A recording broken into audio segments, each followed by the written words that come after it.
dans ce webinaire colloque sur la sélection animale en élevage, et notamment en système économe et biologique. Donc, pour pas trop perdre de temps dans le déroulé de la journée, je vais vous proposer de démarrer. Je vois que Monsieur Journeau est arrivé, notre premier intervenant du coup de la matinée. Du coup, Yann Niègre, qui est administrateur à Agrobio de Sèvres et du coup à la Fédération régionale de l'agriculture biologique de Nouvelle-Aquitaine, va vous proposer avec moi un mot d'introduction, vous présenter un peu la structure, le pourquoi de ce colloque. Et ensuite, on glissera sur la problématique de cette journée et sur son déroulé. Donc Yann, si tu veux bien démarrer. Oui, bonjour à tous et merci de votre participation à cette journée sur la sélection animale des ruminants en système d'élevage économe et biologique. Le réseau Bio Nouvelle-Aquitaine se compose aujourd'hui de 12 groupements d'agriculteurs bio constitués en Fédération régionale de l'agriculture biologique Nouvelle-Aquitaine et adhérente au réseau FNAB et à ses valeurs. En Nouvelle-Aquitaine, on représente aujourd'hui 7500 fermes, soit environ 8,5% de la SAU régionale en bio, et avec une équipe d'environ 40 salariés. Tous les 2 ans, on a l'habitude d'organiser une journée technique sur l'élevage biologique, sur un territoire qui associe chercheurs, techniciens et éleveurs avec un angle thématique, avec le soutien de la région Nouvelle-Aquitaine et du FEADER. L'objectif de cette journée, c'est de partager les connaissances et les savoir-faire sur les dernières techniques mobilisées et sur la conduite en agriculture biologique pour associer et avoir des échanges et des transferts entre éleveurs, chercheurs et techniciens. Après être allé dans le Conflans-Lantais, dans le Limousin, en 2020, on s'est projeté sur ce territoire du Bocage-Bressuiret, donc en nord de Sèvres, territoire d'élevage connu et reconnu. Et après divers échanges, notamment voilà, autour des modèles par rapport au changement climatique et à des niveaux, à la construction de nos systèmes bas carbone, on a voulu prendre un angle qui n'est pas souvent pris autour de la sélection animale. Souvent, on prend les leviers agronomiques sur la conduite durable de nos troupeaux bio, tels que l'autonomie alimentaire, l'approche préventive de la santé, la maximisation du pâturage. En fait, on questionne plus rarement les caractères fonctionnels des animaux élevés en bio et leurs aptitudes à bien évoluer dans des systèmes désintensifiés. Du coup, c'est pour ça qu'on a voulu essayer un colloque, une journée d'échange qui fera certainement pas le tour de la question aujourd'hui, mais qui sera une base de travail pour les futures années. On avait prévu initialement cette journée donc au lycée des Sicaudières, voilà, partenaire incontournable sur le secteur. Malheureusement, avec la Covid, on n'a pas pu réaliser cette journée en présentiel et donc on a transféré sur ce webinaire. Le contenu en est en partie affecté un petit peu, les échanges seront plus difficiles. On vous remercie par avance de votre sérieux dans la prise de parole. Voilà. Et ensuite, on voulait particulièrement remercier l'implication du lycée des Sicaudières avec notamment la participation d'Arnaud Hoble, directeur de l'exploitation, ainsi que les éleveurs et les équipes du CIVAM du Haut-Bocage avec qui on a pas mal échangé. Et notamment, on aura le témoignage de Julien Tabot, éleveur bio en Caprin, et de Christian Fuseau, éleveur vaches laitières de ce territoire-là. Voilà, je vais vous souhaiter une belle journée, de bons échanges. Et donc, je recède la parole à Philippe pour aller plus loin dans les questionnements autour de cette journée. Merci à tous. Merci Yann. Donc rapidement en fait, hein, du coup, avant de pleinement démarrer ce colloque, un mot introductif. Donc, on va dire que la conduite en agriculture biologique, et donc du coup, ce sont des choses qui se sont mises en place, on va dire, informellement dès l'après-guerre. Ça a été une réponse à l'intensification des systèmes de production et à ses effets négatifs, hein, que ce soit sur l'environnement, la santé, la qualité des produits. Et donc, c'est un mode de production qui est encadré par un cahier des charges. Donc, il y a des règles du jeu qui sont pas d'engrais minéraux, pas de phyto, le lien au sol, l'équilibre fourrage concentré, hein, pour les ruminants, qui est une dimension importante, avec notamment la notion de 60% de fourrage, de 40% de concentré dans les rations, l'obligation du pâturage, la question du bien-être animal. Donc, ces règles du jeu, elles ont nécessairement un impact à la fois sur les potentiels de production, sur les coûts de production des fourrages et des concentrés, et du coup, in fine, en fait, sur les systèmes d'élevage et sur les systèmes de production que les éleveurs vont construire. Et donc, par exemple, d'une manière assez générale, ça se traduit par le caractère, en général, beaucoup plus herbagé et plus pâturant des systèmes conduits en bio. Donc, à travers ça, pour le dire simplement, en fait, l'éleveur bio, il va avoir tendance à confronter ces animaux à des environnements moins artificialisés que ce que l'on peut trouver dans des systèmes plus conventionnels. Et du coup, les animaux vont avoir à faire face, entre autres, à une pression parasitaire plus ou moins importante, à des fourrages en abondance plus ou moins importants, à des conditions de température, de vent, etc. Bref, cela amène l'éleveur à rechercher des animaux en capacité d'exprimer un potentiel de production, plancher minimum en quelque sorte, dans un environnement donné et qui est contraint en termes de moyens. Donc ça, c'est, on va dire, les règles de base en agriculture biologique. Alors aujourd'hui, à ce cadre interne, il y a plein de choses en fait qui se surimposent, à savoir un changement global qui est caractérisé par une accélération des urgences, alors qu'elles soient environnementales. Donc, je ne vais pas détailler, mais bien sûr, le changement climatique, la raréfaction des énergies fossiles, l'effondrement de la biodiversité, les défis auxquels on a à faire face d'un point de vue réaliste et en faisant objectivement le diagnostic sont immenses. Un changement sociétal.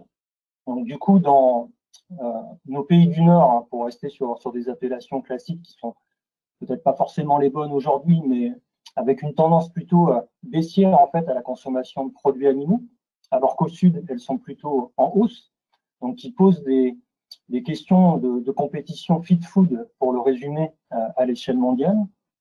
Une prise de conscience au nord, du coup, de l'impact environnemental de la consommation de produits animaux et aussi sur la santé, qui amène en fait au nord, là encore, à des comportements alimentaires en évolution, avec le flexitarisme, avec le végétarisme, voire avec le véganisme.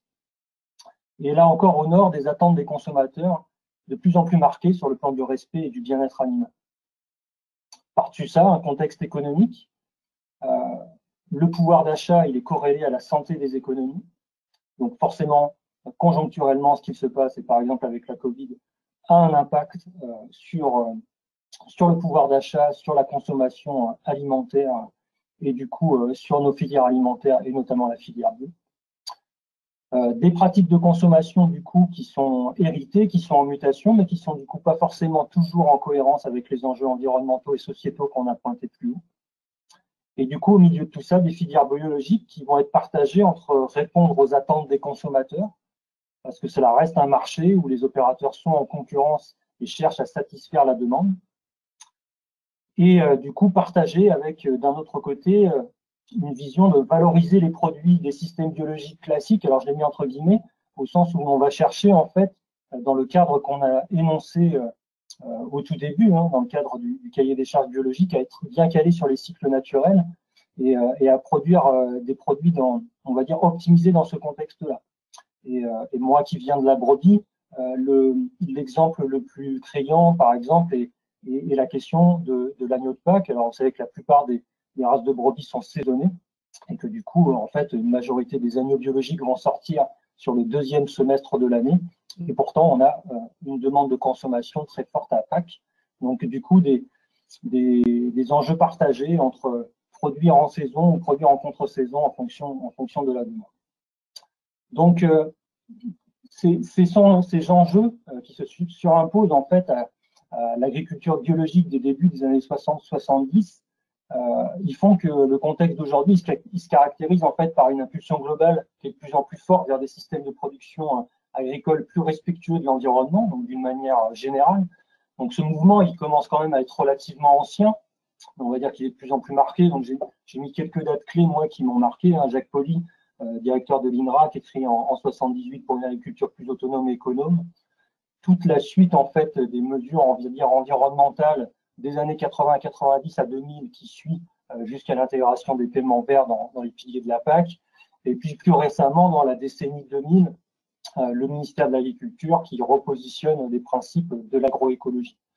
Donc je dirais qu'aujourd'hui, l'agriculture biologique est plus seule dans ses objectifs, on va dire, de développer une agriculture plus respectueuse des écosystèmes et du coup qu'il y a, je dirais, un horizon partagé entre du coup les systèmes conventionnels et l'agriculture biologique, mais que l'agriculture biologique du coup a ce rôle de moteur dans cette dynamique de systèmes agricoles plus vertueux sur le plan du respect des agroécosystèmes. Voilà, donc ces éléments posés que vous avez nécessairement en tête, mais ça peut être bon de les rappeler. L'objet de ce web colloque, ça va être de faire le point sur l'amélioration des génétiques des animaux d'élevage, de se questionner en fait sur le profil des ruminants en bio, alors à court terme, à moyen terme et à long terme, de se demander sur quel caractère en fait faire porter l'effort de sélection. Alors bien sûr, des choses ont été faites et on va les reprendre, et des choses restent à faire. Et du coup, quel levier d'amélioration, quelle perspective, à la fois du coup en mélangeant des intervenants qui viennent de la recherche et développement, et notamment des organismes de sélection, et aussi en incorporant des témoignages d'éleveurs ou de techniciens de fermiers expérimentales qui ont travaillé sur des leviers tels que le croisement. Donc tout ça dans l'objectif de travailler sur des animaux qui permettent toujours plus en fait de conduite biologique efficiente à même de répondre à nouveau aux enjeux immenses qui sont devant nous. Donc, je rappelle en une minute du coup le déroulé de la journée. Donc, nous allons là du coup glisser sur l'intervention de Laurent Journeau, qui est directeur de France Génétique Élevage, qui va nous poser un topo du coup sur l'évolution de la sélection animale en ruminant. Donc, cela jusqu'à, on va dire, 11h40, 11h45. Derrière, on vous proposera du coup de partir en fait en atelier pour pouvoir zoomer en fait sur les problématiques qui sont spécifiques aux productions qui vous intéressent, puisque du coup le sujet est vaste et il était nécessaire pour nous et il nous semblait plus pertinent de resserrer en fait sur des problématiques essentielles qui peuvent se poser par production. Donc ce temps d'atelier, il sera en deux séquences, une séquence de 11h45 à 12h30 et ensuite des séquences qui reprendront alors à 13h45 pour l'atelier bovin-lait qui est un peu plus dense que les autres et à 14h pour les autres, jusqu'à 15h25. Et ensuite, on vous proposera, si vous le souhaitez, de nous rejoindre en plénière à 15h30 pour un temps de prise de recul, une projection plus à moyen et long terme autour d'une question qui nous paraissait intéressante à poser, à amener dans le débat autour de la spécialisation, autour de la soutenabilité plutôt de la spécialisation lait-viande des élevages de ruminants que l'on peut constater aujourd'hui. Bonjour à tous et à toutes, j'espère que vous m'entendez bien. C'est très clair. Donc très bien.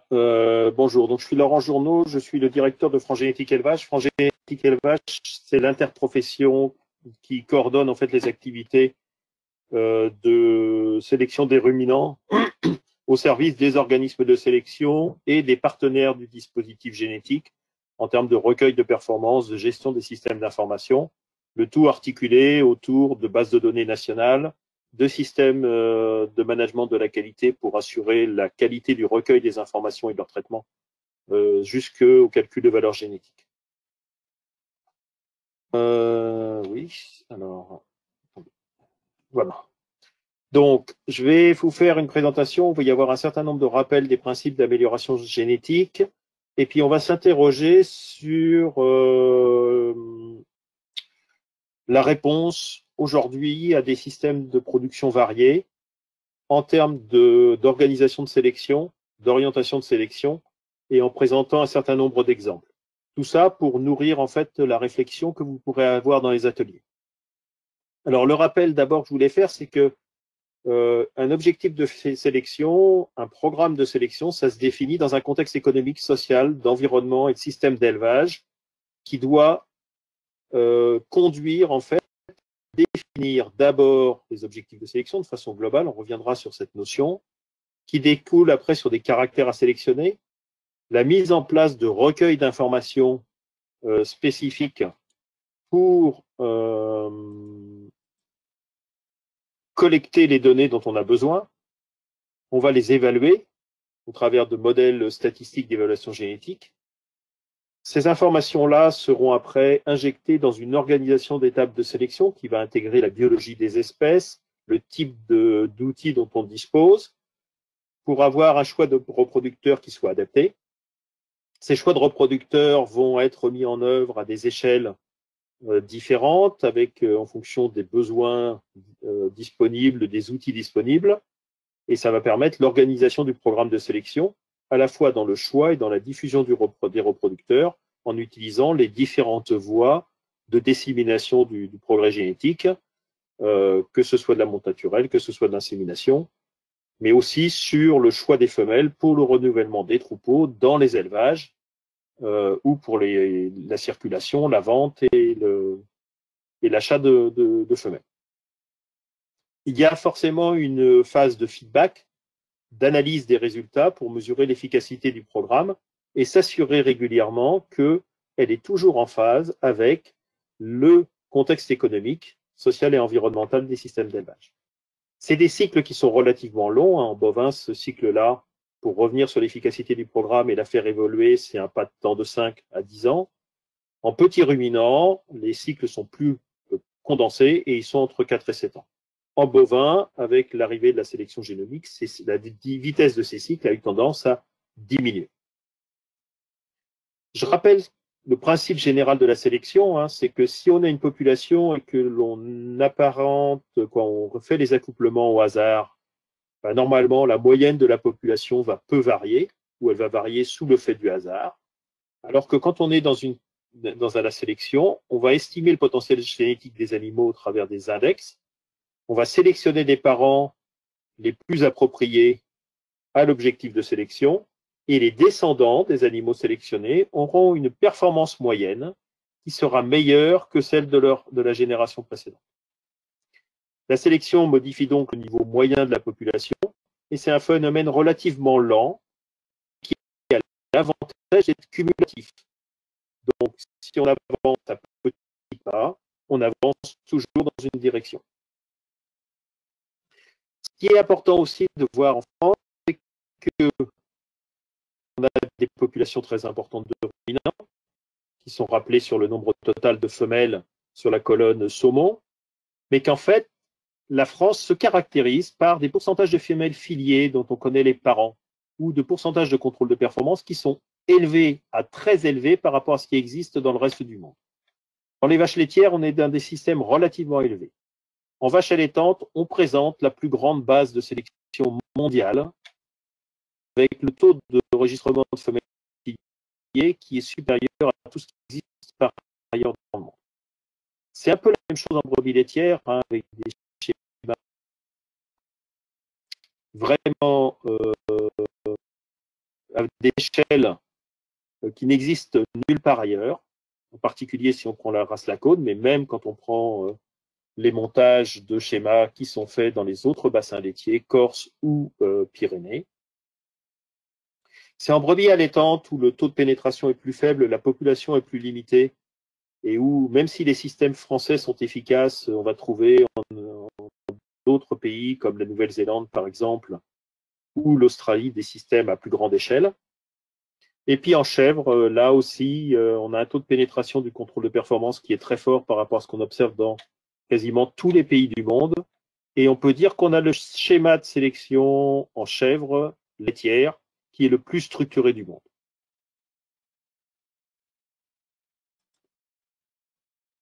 Alors, quels outils dispose-t-on pour prédire le potentiel génétique des animaux? Eh bien, dans les schémas classiques, appelés classiques, on va combiner des informations de performance, qu'elles soient individuelles ou sur descendance, avec des informations de généalogie. Et c'est à partir de cette information qu'on va classer les reproducteurs, faire les choix et construire les schémas de sélection. Alors, c'est encore utilisé en routine en ovin-viande, dans les races rustiques bovin-viande. Dans les autres productions et les autres espèces, ou les autres races, on a basculé aujourd'hui dans des schémas génomiques où, à cette information de performance et de généalogie, on va rajouter une lecture du génome. Alors, je tiens à ce point-là à dire que c'est bien une lecture. On estime les effets des marqueurs, comme je vais vous le présenter après. Il n'y a aucune modification réalisée sur le génome. Après, les étapes de sélection se font par accouplement des animaux à partir de cette information qui a permis de produire la valeur génétique. Alors, c'est comment ça fonctionne, la sélection génomique? Ben, ça fonctionne à condition d'avoir une population large d'animaux dans lequel on connaît à la fois les performances. Là, j'ai pris des taureaux laitiers qui auraient été évalués sur descendance sur les performances de leurs filles, et une lecture du génome où on va placer des marqueurs régulièrement répartis sur tous les chromosomes. Et puis après, on va faire une analyse statistique qui va permettre d'associer statistiquement certaines formes des marqueurs avec les performances des animaux.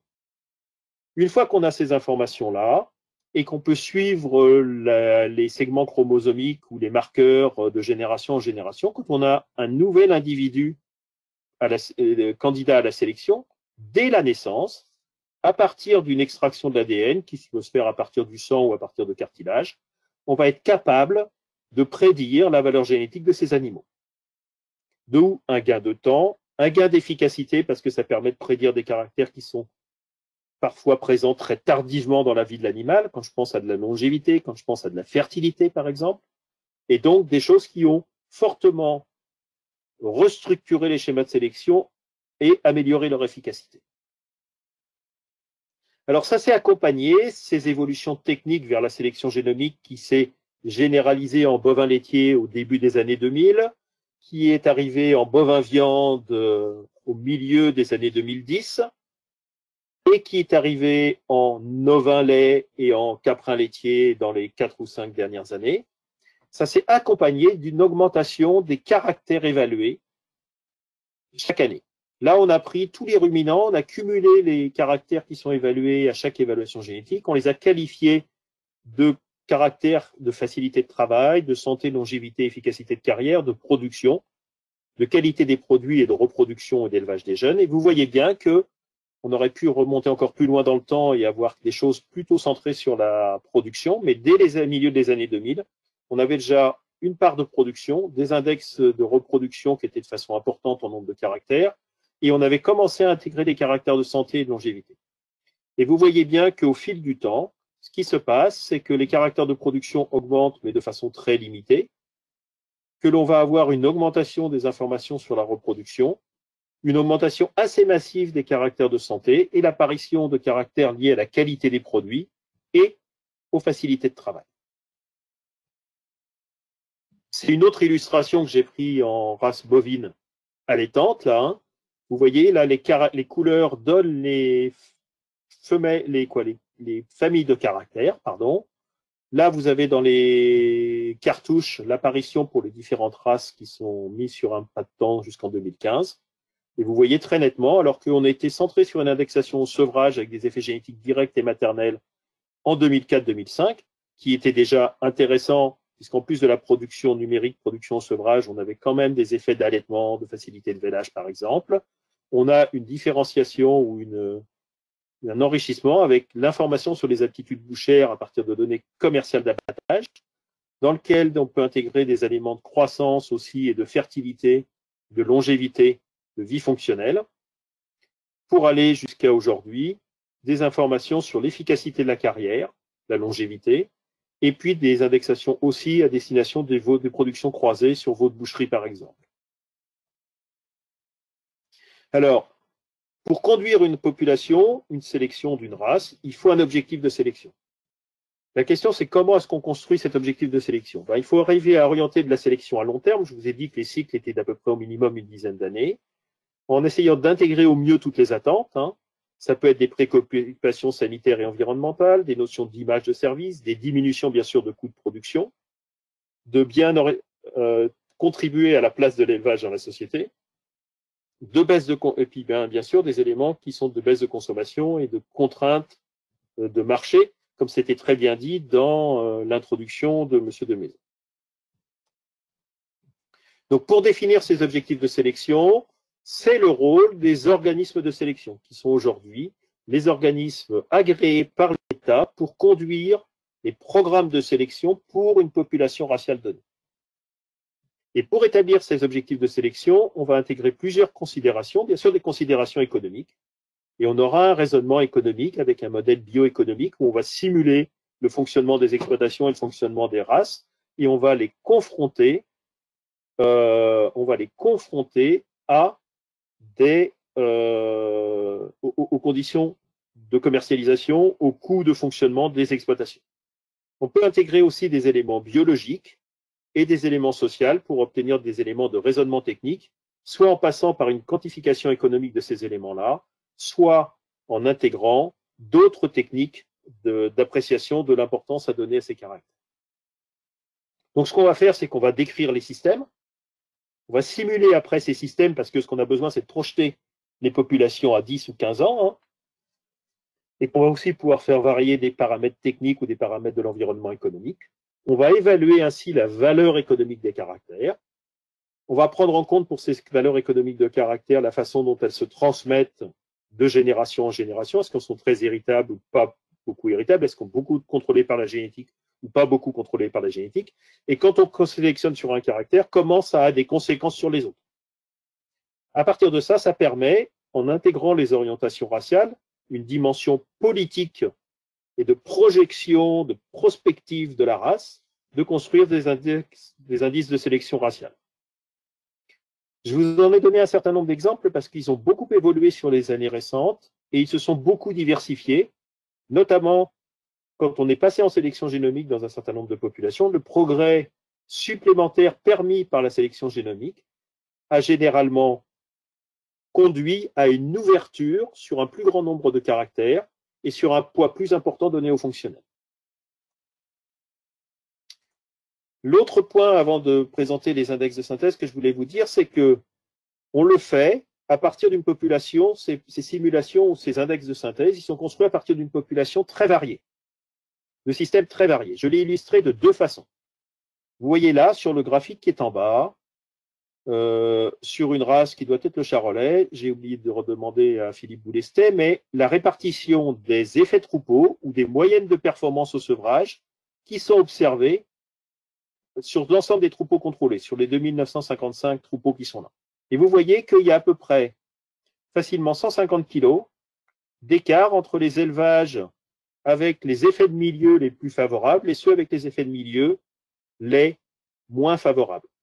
De fait, on est dans cette situation où on a une très grande variabilité de systèmes de production pris en compte dans l'évaluation génétique et dans le contrôle des performances, ce qui fait que c'est une garantie d'une variabilité suffisante de milieu pour être sûr que quand on conduit une sélection et une évolution de la race, on ne la cantonne pas à un milieu très particulier. L'autre point, c'est qu'on a fait une étude avec l'Institut de l'élevage, l'Agence Bio et d'autres partenaires, l'ITAB à l'époque, entre 2015 et 2017, et qu'à cette époque-là, il y avait déjà dans les systèmes de contrôle de performance un pourcentage non négligeable, alors il est faible relativement, mais il est non nul et non négligeable, d'élevage biologique. Je n'ai pas les statistiques récentes, il faudrait les refaire dans les diffusions que l'on a eues aujourd'hui, hein, et vous voyez que en caprin lait, en bovin viande et en ovin viande, on est de l'ordre de 6 à 7%. Ces taux sont un peu plus faibles en ovin lait et en bovin lait. La dernière chose, c'est que quand on construit un objectif de sélection, avant de montrer des exemples, c'est qu'on travaille par index de synthèse et on travaille dans une logique où on donne une orientation commune à long terme et au travers de cet index de synthèse qui permet de pas simplement sélectionner des animaux équilibrés ou ayant des caractéristiques moyennes sur l'ensemble des caractères, mais aussi des animaux qui ont des points forts et des points faibles, qui sont très bons par exemple sur leur production et moins sur les caractères fonctionnels, mais au contraire très bons sur les caractères fonctionnels avec des performances techniques de production moyennes. on peut, à court terme, exploiter la variabilité génétique existante pour répondre à chaque système de production. Si vous avez l'exemple qui est là, si je tronque là, je vais perdre par seuil, je vais perdre une grosse partie de la variabilité que je vais retrouver dans les deux extrêmes qui sont là. D'abord, je suis plus efficace, donc ça c'est bon pour tout le monde, et en plus, j'ai des animaux plus variés à exploiter. Alors, si on donne quelques exemples, vous voyez que par exemple en race normande aujourd'hui, la partie production ne représente plus que 26% de l'objectif de sélection. Il y a eu dans une réflexion de place de la mixité, de relation entre les aptitudes bouchères et les aptitudes maternelles, une réintégration récente mais importante des aptitudes bouchères, permis aussi par le traitement en routine des données commerciales d'abattage pour estimer le potentiel boucher des animaux. Il y a des informations de morphologie en relation avec les aptitudes fonctionnelles des animaux. On va trouver un point important sur la santé de la mamelle, sur la reproduction et un point un peu plus faible sur la longévité et quelques points sur les vitesses de trait. C'est un exemple parmi d'autres. Vous avez par exemple sur l'index qui s'appelle IVMAT, donc qui est destiné plutôt à la sélection des femelles en race blonde aquitaine, vous voyez l'orientation qui est donnée. Bien sûr, on recherche des potentiels de croissance élevés, un équilibre des MDS important, mais on cherche aussi à augmenter l'aptitude à l'allaitement, l'aptitude au vélage et à ne pas dégrader les facilités de naissance. Si je vais en lacone et en race ovine laitière, là j'ai voulu illustrer dans le temps l'évolution des caractères. Vous voyez que jusque dans les années 90, 85, les lacones ont basculé plus tôt. On était sur un élément simplement de quantité auquel on a ajouté de la qualité du lait. Et les caractères fonctionnels de comptage cellulaire, relation avec les mammifères d'un côté, et de morphologie et santé de la mamelle sont arrivés progressivement. À ce jour, il ne reste que la population corse qui est plus petite, sur lequel ces éléments d'intégration de taux et de comptage cellulaire ne sont pas réalisés.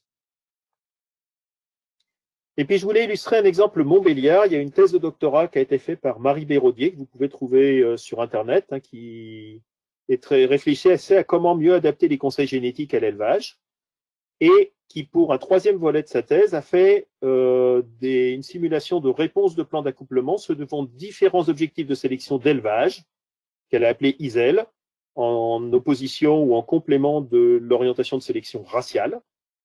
Et puis, elle a basé son exemple sur l'agriculture biologique en prenant 3 réponses génétiques selon 3 stratégies d'élevage de ces éleveurs biologiques. Soit ils se conformaient à l'orientation raciale, soit ils cherchaient à maximiser leurs revenus dans le contexte de l'agriculture biologique, avec des contraintes propres à l'agriculture biologique, ou alors, au travers des critères décrits par l'IFOAM, ils étaient dans une orientation qu'elle a décrite comme éthique. L'idée, c'était de construire ces 3 index de synthèse d'élevage qui correspondent à différents types d'élevage ayant des objectifs de sélection différents, et puis après de réaliser des plans d'accouplement selon les taureaux d'insémination disponibles pour mesurer le gain génétique dans ces 3 systèmes. Et on a comparé les gains obtenus pour chaque système spécifique, chaque orientation spécifique par rapport à l'orientation raciale. Vous voyez en orange, c'est l'ISU Montbéliard.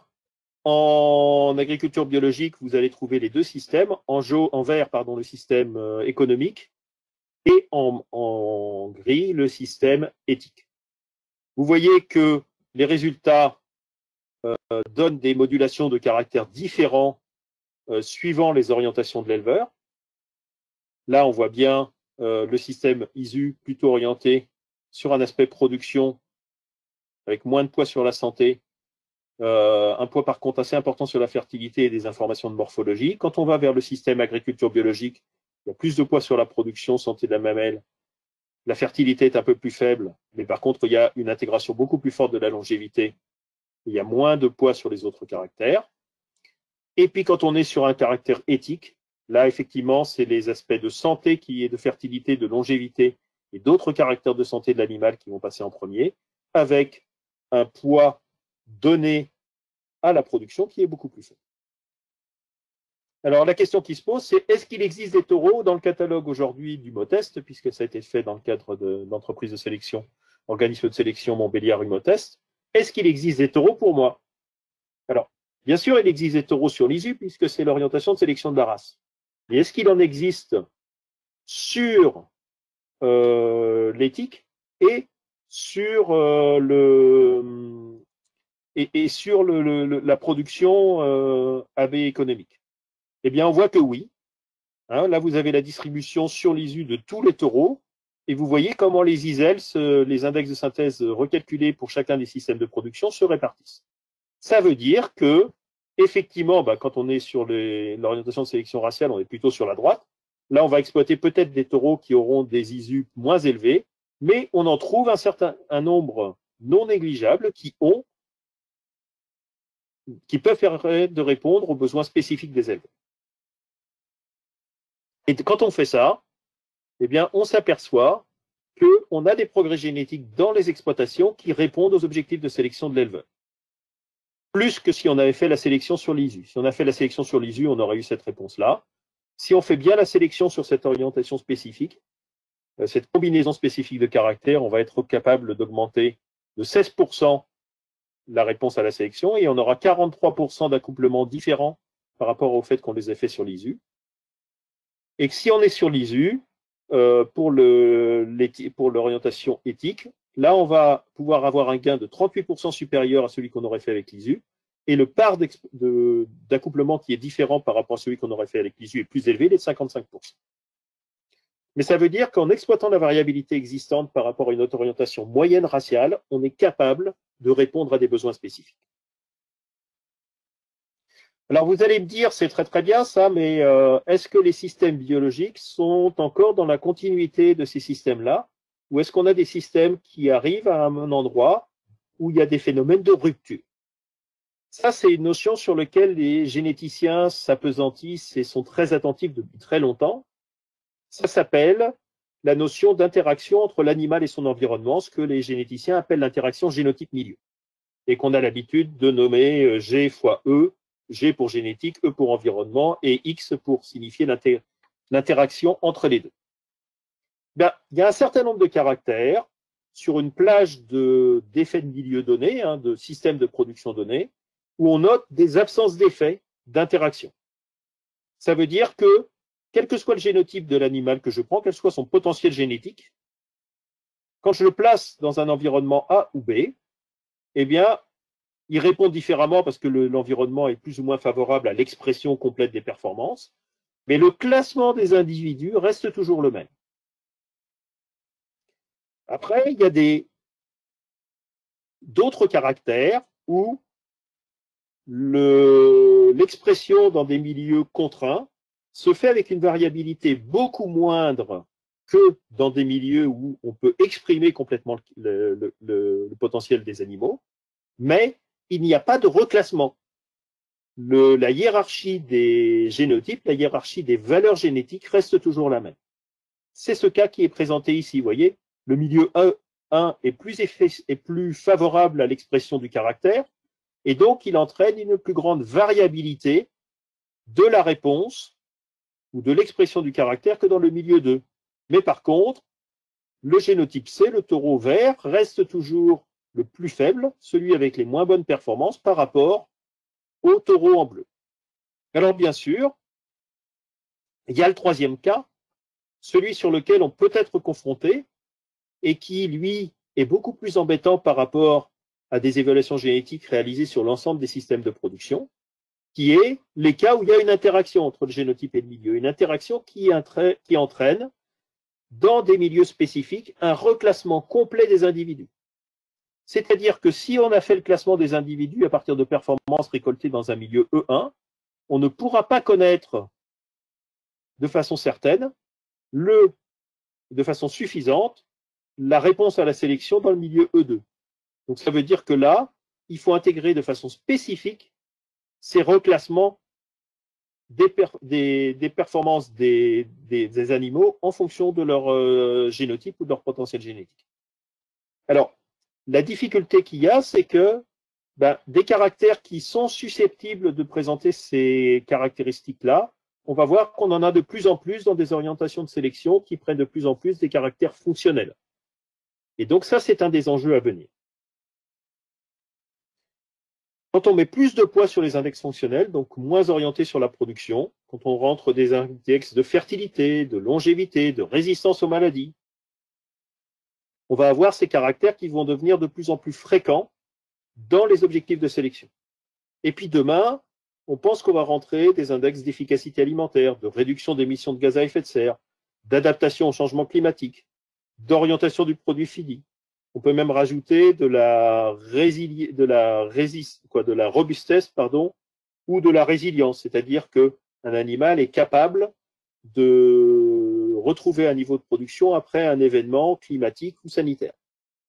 Et le problème de ces caractères-là, par rapport aux caractères de production, aux caractères sur lesquels on a travaillé jusqu'à maintenant, c'est qu'ils sont beaucoup plus sensibles aux interactions génotypes. Et donc, effectivement, ça demande une remise en cause, une évolution dans les évaluations des schémas et dans la conception des index.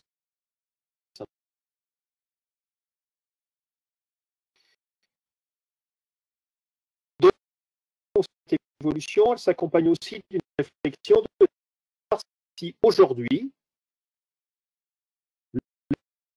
est déjà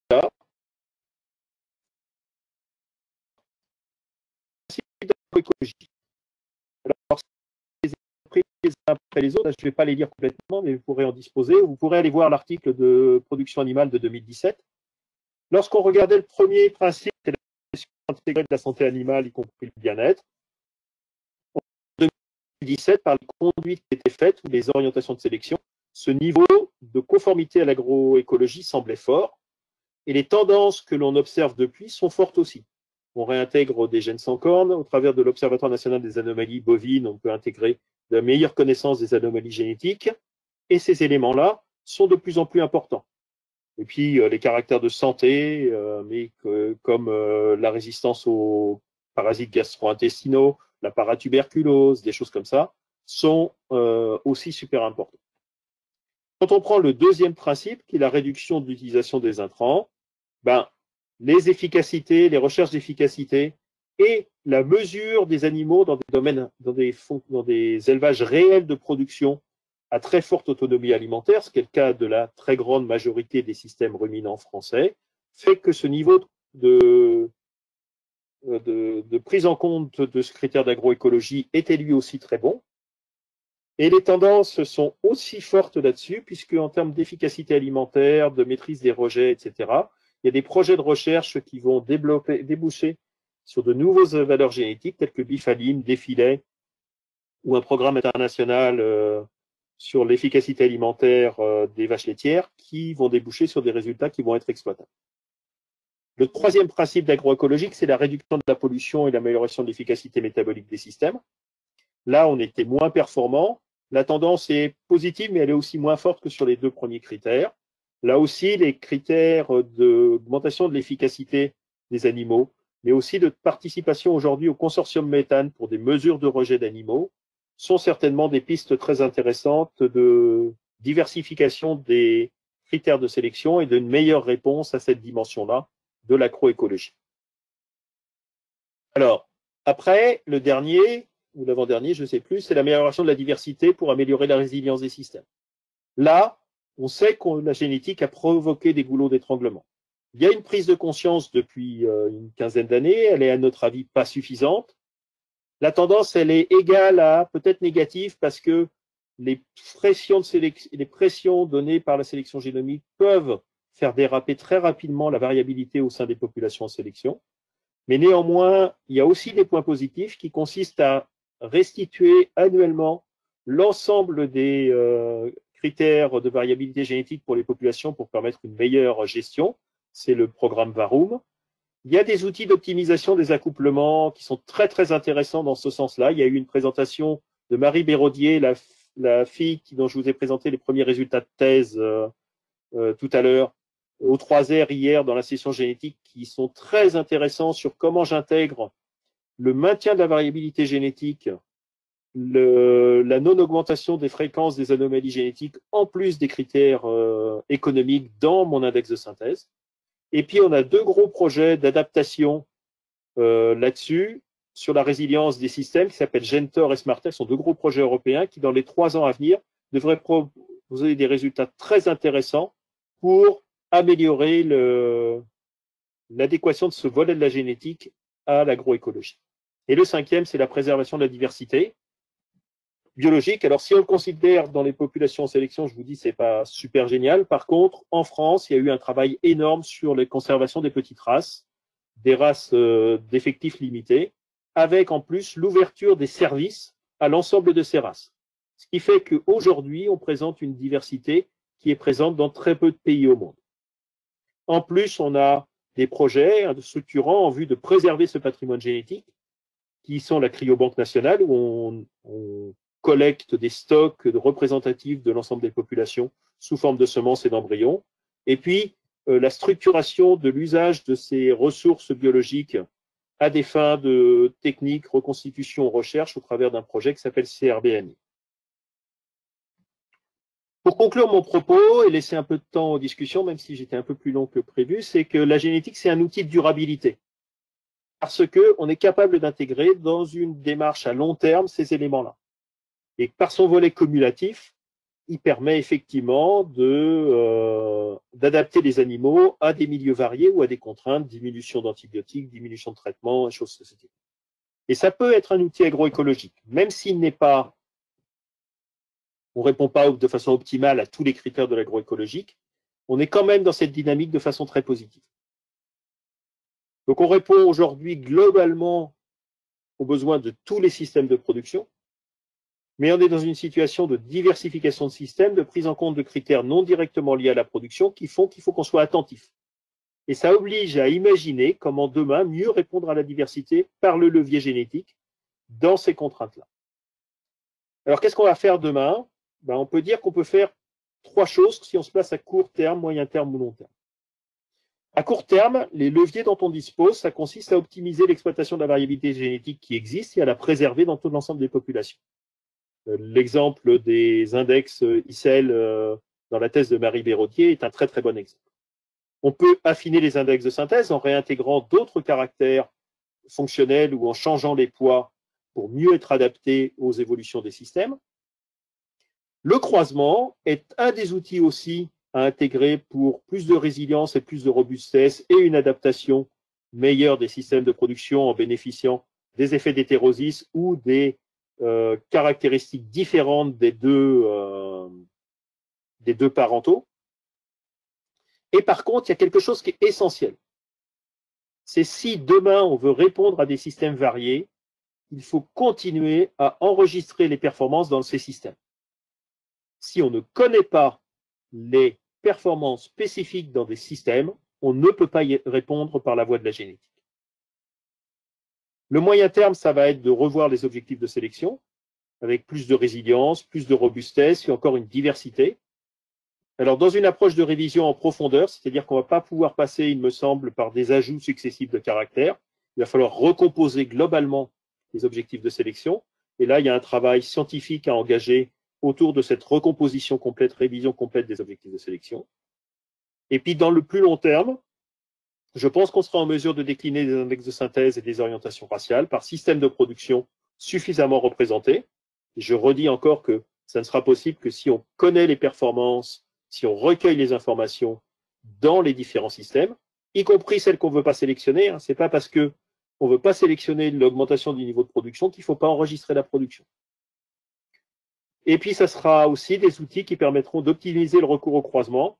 On pense qu'on aura des évaluations génétiques multiraciales et on pense qu'on aura des évaluations génétiques qui permettront de dire quelles seront les performances des produits en croisant tel animal avec tel animal d'une autre race. Je vous remercie pour votre attention et je pense qu'on va avoir un temps pour les questions. Merci, Monsieur Journeau. Alors, du coup, il y a 3 questions qui ont été posées dans le chat. Je vous invite, si vous en avez, à vous le signaler en fait dans le chat. Il y en a 2 provenant de l'équipe, donc je vais donner la priorité aux participants extérieurs. Monsieur Fruit, vous aviez En gros, une question autour de la prise en compte des facteurs environnementaux et de l'amélioration de la diversité. Est-ce que vous voulez bien du coup, ouvrir votre micro, voir votre webcam et poser directement votre question? Oui, bonjour, j'espère qu'on m'entend, mais je pense. Bon, Denis Frick, je suis vétérinaire, donc je suis à la retraite, hein, mais enfin bon bref, je me suis toujours intéressé à ces aspects-là. Alors, ma vision assez souvent est assez critique par rapport à la génétique. On me connaît, moi j'étais à l'ITAB et donc j'avais quelques notions sur ces éléments-là. Bon, d'abord, c'est la définition de l'amélioration génétique. L'amélioration génétique, pour moi, ça veut pas dire grand-chose, mais il y a eu beaucoup de réponses qui ont été faites sur la fin de l'intervention. En particulier, la nécessité d'enregistrer dans des systèmes variés. Sauf qu'aujourd'hui, ces enregistrements dans les systèmes variés, malheureusement, je crois qu'ils n'existent pas. Et la variabilité génétique aujourd'hui, je l'ai mis dans ma petite intervention sur le chat, quand on sait que 50% d'une génisse Primolstein qui naît aujourd'hui, 50% de ces gènes sont représentés seulement par 8 taureaux. Et ça existe dans pas mal de races, en particulier en bovin lait. Donc là, au niveau de la génétique, il y a ce goulot d'étranglement, il y a ce manque de variabilité génétique et il y a ce manque d'enregistrement dans les systèmes variés qui ne permet pas d'avoir aujourd'hui des choses sur la valorisation des fourrages grossiers, sur la résistance au parasitisme, etc. Et il y a quelques petits problèmes de termes. Vous avez parlé de robustesse dans votre intervention. On parle plutôt de résistance à un certain nombre de choses, et en particulier au niveau de la santé. Bon, voilà, j'arrête là pour le moment. Le terme robustesse est utilisé à dessein. Hein. C'est bien une définition de maintien de la production malgré les variations de l'environnement et c'est bien comme ça qu'elle est intégrée dans une réflexion globale et qu'elle se différencie des différentes résistances qu'il peut y avoir au parasitisme ou autre. Et on est sur une approche qui est beaucoup plus globale qu'une simple approche santé. Je vous rejoins sur la faible variabilité génétique, la faible taille des populations génétiques dans les races bovines laitières et en particulier en Holstein. Et malheureusement, même si les Européens ont une certaine sensibilité à la variabilité génétique, ce n'est pas forcément le cas des Nord-Américains et c'est une vraie question. Bon, malgré tout, la variabilité génétique, il y en a encore d'exploitables. Là, j'avais donné en bovin viande les écarts d'effet troupeau, hein, donc qui traduisent les écarts de système de production ou d'intensification du système de production, je vais le dire comme ça. Ces écarts-là, dans les mêmes ordres de grandeur, existent aussi en bovin lait, dans l'ensemble des races. Donc, on a effectivement, ils sont moins représentés, les systèmes extrêmes, que les systèmes médians, on est bien d'accord, hein, mais on a la chance en France d'être encore dans un enregistrement très diversifié, et dans les orientations politiques actuelles visant à maintenir l'accès aux outils de la génétique, qu'ils soient dans la phase de création ou dans la phase d'utilisation sur tout le territoire français, cette logique, elle est bien aussi pour couvrir l'ensemble des systèmes de production et des conditions pédoclimatiques de production. Voilà. Donc, c'est certainement pas suffisant. Il faudrait qu'on suive plus d'élevage, bio certainement, par rapport, mais la situation n'est pas non plus totalement il n'y a pas non plus une exclusion complète des systèmes de production extrême, où il n'y a pas non plus que de l'enregistrement de systèmes hautement productifs. Hein, quand vous êtes là et que vous avez des performances, que vous avez des poids moyens au sevrage à 210 ou 230 kg par rapport aux performances observées, c'est vrai que c'est en bovin viande en tout cas des systèmes de production relativement peu intensifs. Merci, M. Journeau. Du coup, alors, prendre encore peut-être 2 questions maximum. Donc, du coup, là, pour l'instant, elles émanent plutôt de l'équipe technique de Bio-Nouvelle-Aquitaine. Thierry, tu avais une question sur l'adéquation, en tout cas des caractères qui peuvent être antagonistes, des fois sur des qualités recherchées par les éleveurs bio. Donc, tu parlais d'un IVMAT contradictoire avec des facilités de vélage. Oui. Bonjour, Thierry Mouchard, donc je suis conseiller à la FRAB Bio-Nouvelle-Aquitaine. Effectivement, j'avais le sentiment que parfois les index de synthèse ne correspondent pas tout à fait en fait aux exigences des des éleveurs bio. Dans le chat, je prenais l'exemple de la race limousine, mais j'aurais très bien prendre celui de la Partenaise ou de la Bande d'Aquitaine en vache allaitante, où en fait une vache qui a un très gros ISMAT, donc qui produit des veaux lourds au sevrage avec des veaux qui sont grands, longs et très conformés, va sortir donc un très bon index. Et j'ai pas l'impression que c'est sur ces critères-là que les éleveurs bio sélectionnent. Et du coup, aujourd'hui, on a une race limousine qui offre des carcasses très lourdes, des difficultés qui commencent maintenant à se voir là, sur le vélage. Et du coup, voilà, comment des critères plus adaptés à l'élevage bio pourraient être pris en compte dans le schéma de sélection de certaines races allaitantes? Alors, plutôt que des critères plus adaptés, je pense qu'effectivement, c'est le poids relatif que l'on donne aux différents caractères qui peut, dans les élevages bio, ne pas être adapté. Donc là, il y a plusieurs choses à faire. Il y a soit je revois mon orientation de sélection, donc soit je rechange le poids relatif que je donne à mes caractères, hein, et vérifier que dans les élevages bio, on a bien les mêmes poids relatifs que dans les autres. Sachant qu'il y a de temps en temps, il y a un décalage entre l'orientation raciale qui est donnée et ce qu'en font les éleveurs. Et notamment sur les caractères de morphologie, il y a une surréponse systématique des éleveurs. Donc ça, c'est le phénotype, hein, c'est l'apparence de l'animal et tout, qui fait que même en les limitant, on a généralement des réponses à la sélection qui sont supérieures à ce qu'on attendait par rapport à l'orientation qu'on a donnée. Donc ça, alors là, c'est vraiment de la politique raciale à avoir. Après, la deuxième part de réponse, c'est que si l'index de synthèse est suffisamment médian, et il faut qu'il le soit, il ne doit pas être adapté qu'à un seul système de production, eh bien c'est là qu'il faut venir exploiter en classant sur l'IVMAT, choisir les animaux qui présentent les balances entre les différents caractères les plus adaptés au système biologique.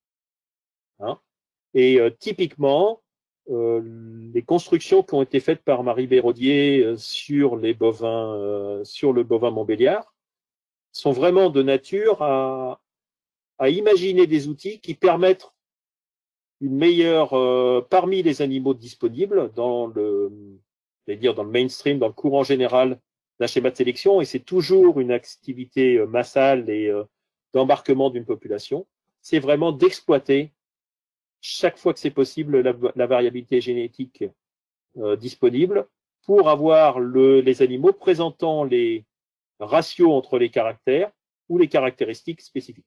Si on prend les troupeaux charolais, aujourd'hui, sur les facilités de vélage, ce n'est pas leur réputation d'être les meilleurs, mais si vous prenez les performances et les orientations de sélection des troupeaux, vous allez en trouver qui sont à 0,1% de césarienne et des pourcentages de vélage difficiles très faibles. En fait, ils ont fait le choix de travailler ce caractère-là à la fois sur le poids à la naissance des animaux et sur les facilités de vélage depuis des années, et effectivement de ne pas forcément être dans une course au format extrême. Et puis vous en avez d'autres, on retrouve des élevages où on a quasiment un tiers de césarienne. Voilà. Donc, cette variabilité, cette possibilité pour les éleveurs, pour des groupes d'éleveurs, d'avoir une exploitation de la génétique disponible plus spécifiquement adaptée à leur système, je suis persuadé qu'elle existe.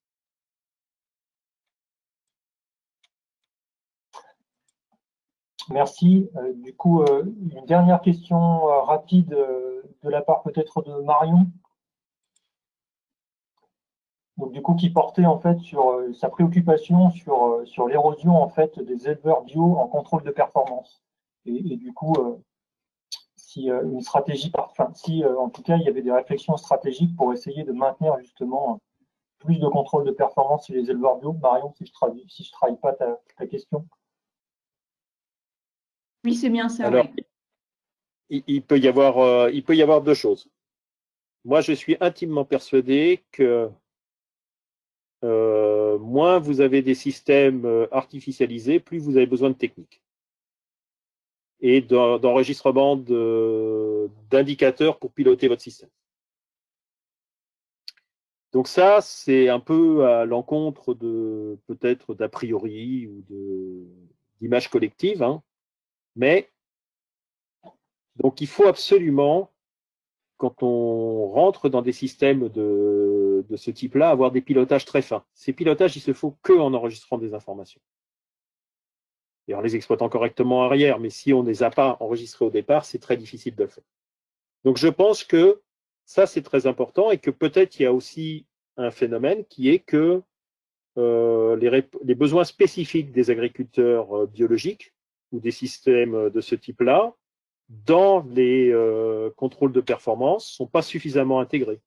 Néanmoins, il existe dans un certain nombre d'entreprises de contrôle de performance, je ne connais pas la situation dans le sud-ouest, mais dans l'ouest de la France, il y a dans les grosses structures de contrôle laitier, il y a des ingénieurs dédiés à la suivi des élevages bio, par exemple.